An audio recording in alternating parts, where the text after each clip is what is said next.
Shalom. This is Mary Omni from the World Government House of King David, Holy Covenant Constitutional Enforcer. This is a Republic notice. This is the answer to Consciousecho, a New Jerusalem wall brother. Shout out to all my Jean sisters and NJ brothers, meaning New Jerusalem brothers on the wall. Consciousecho asks the question of why black woman seeking white men is never addressed or never answered. Now, he has a right to ask this question, and I don't want black women to get dismissive when brothers who want to be on that wall is asking them, how do you address these black women, and how do you see these black women always seeking white men and doing videos and deliberately wanting white men, and and he has a right to ask that question because he's the 15th Amendment, and the black woman is his Judah wife.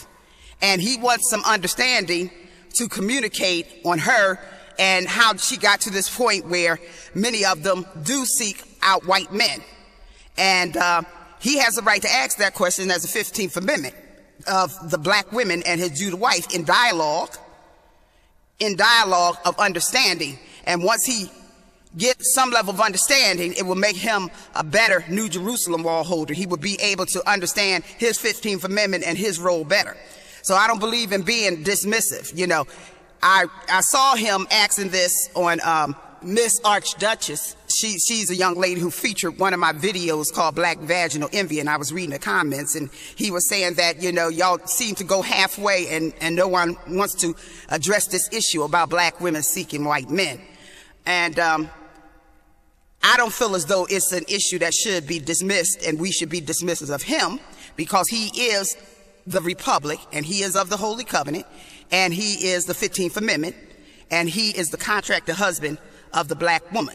So she does have to address some issues he's asking her. She cannot be dismissive and mature and move into spiritual maturity, so we can come together as the Jean sisters and the NJ brothers in unity on that wall.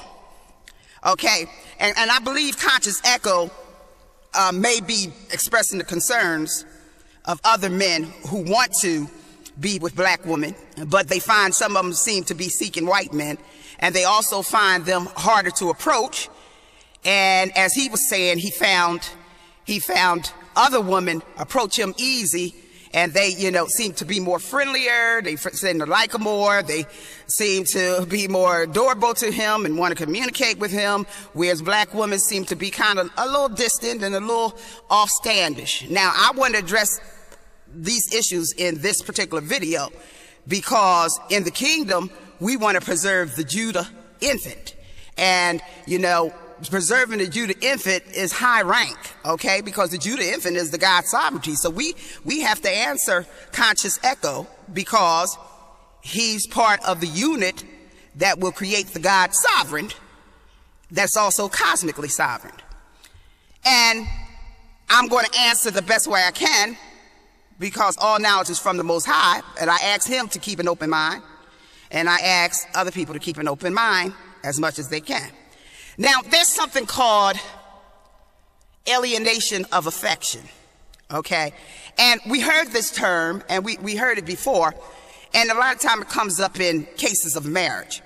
Well, alienation of affection seemed to have gone on a long time with black men in alienating black women out of their attention, love, understanding, and pursuit of them. Now, in the 50s and 60s, the black man was giving the black woman a lot of attention. He sung about her in love songs. That's the woman he was singing about because that's the woman he was with. This is prior to this integration trick. And so, she was feeling his affection, and our frequencies was rising as the New Jerusalem. And suddenly when integration came, a lot of black men used that as an excuse to begin to bid white women and to run into suburbs and to even bring a lot of their white women into ghettos. And the problem is no other black man said anything. No other black man said anything while this went on. This begun the alienation of affection from the black woman. It's a form of rejection, and it's a form of insult that only the black woman knows. I'm sorry, but it's just some things black men can't feel.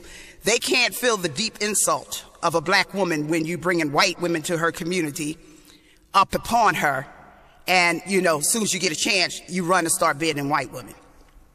Now, this happened around integration, and that started in like the late 60s, early 70s. So we're talking about quite a bit of time from 1970 to the year 2000. And all these years went on, and as the black men moved towards other women and alienated black women from affection, and I grew up as a teenager, and I grew up with a normalcy of a man pursuing me, of a boy, or a boy that liked me pursuing me, to help my self-esteem. Okay, a lot of the women, because of the alienation of affection, did not have this natural self-esteem building where they can relate to the man, and they can begin to see men that was attracted to them naturally, and they could start seeing black men as someone they wanted to be with. It was just a whole development that fell through the cracks, thanks to the Quincy Joneses. All these people impact way more than you think. And the sad part of it is there was no black man standing up for the black woman as she was being trampled and being, alienated from affection of black men. Now, remind you, this is her constitutional husband. This is a holy covenant husband. This is her husband God gave her, whether it's written in a contract or not. This is a cosmic, foundational husband. And no black man stood up for her. No black man stood up for her as she was being disrespected. Okay? This is what I want those like Consciousecho to remember. And I also want them to remember that whether we are separated or not physically, the black man and the woman is one.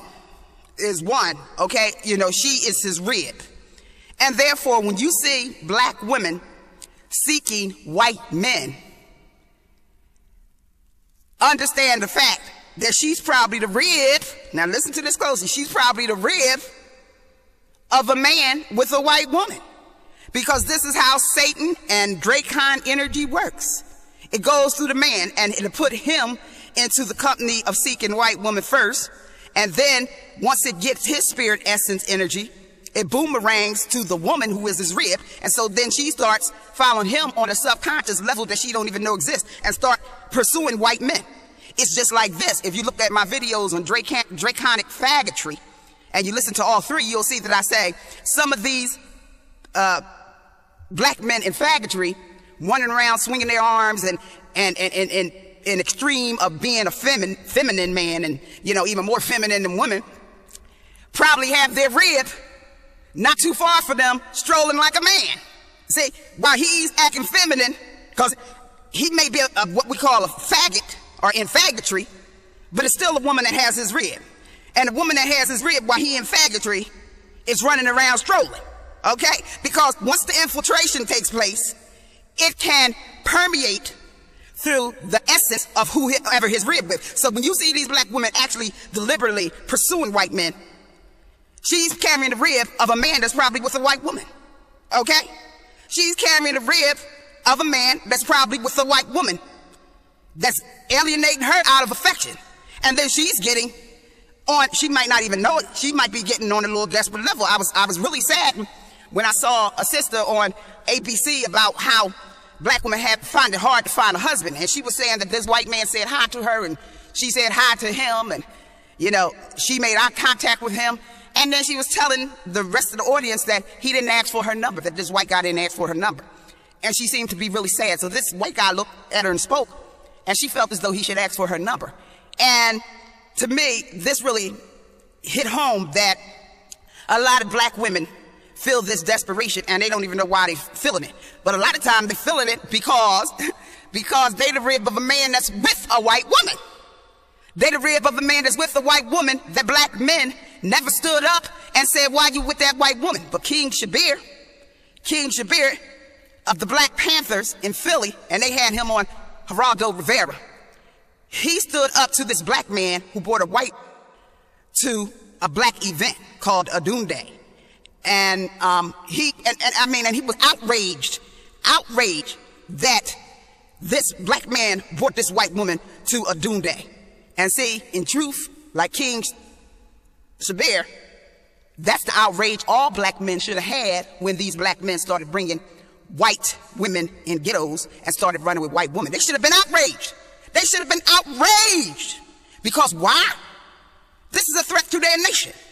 This is a man who's saying he don't want to be on that Jerusalem wall, making it harder for the brothers that's on the Jerusalem wall. This is a man that's inviting karma on them. This is a man that don't want to be accountable to God Almighty. This is a man that's going to cause hardship to women and cause women to be desperate and start acting in waves of desperation. See, she is the weaker vessel, and she is the reflection. She is a reflection, and she is the weaker vessel, even though she may have strengths that the black man don't have. She still is considered biblically to be the weaker vessel. And she is a mirror reflection. So Consciousecho, understand that when you see them looking like they are just pursuing and honing in on white men. Because, you know, me, myself, I wonder why they're not targeting other men of color. I mean, we got Israelites, we got Trinidadians, we got Jamaicans, we got Puerto Ricans, we got Hamites, we got a variety. And I myself was wondering, well, why aren't they honing in on this variety of men of color? Why are they focused on these white men? But I'm gonna tell you, the chances are they carrying the rib of a man that's with a white woman. They carrying the rib and the spirit of a man that's with or pursue or have been with white woman. And no one stood up for her. No one stood up for her when her constitutional husband ran off with all these white women. No black man said nothing. So Galatians 4:4 tell you that the black woman is the law, and she is the redeemer of the nation, and she's the redeemer of those who want to be redeemed. In other words, she can redeem men of all nationalities, and they can become adopted sons. And the Most High provide her this leeway because the Most High knew that there would be an alienation of affection.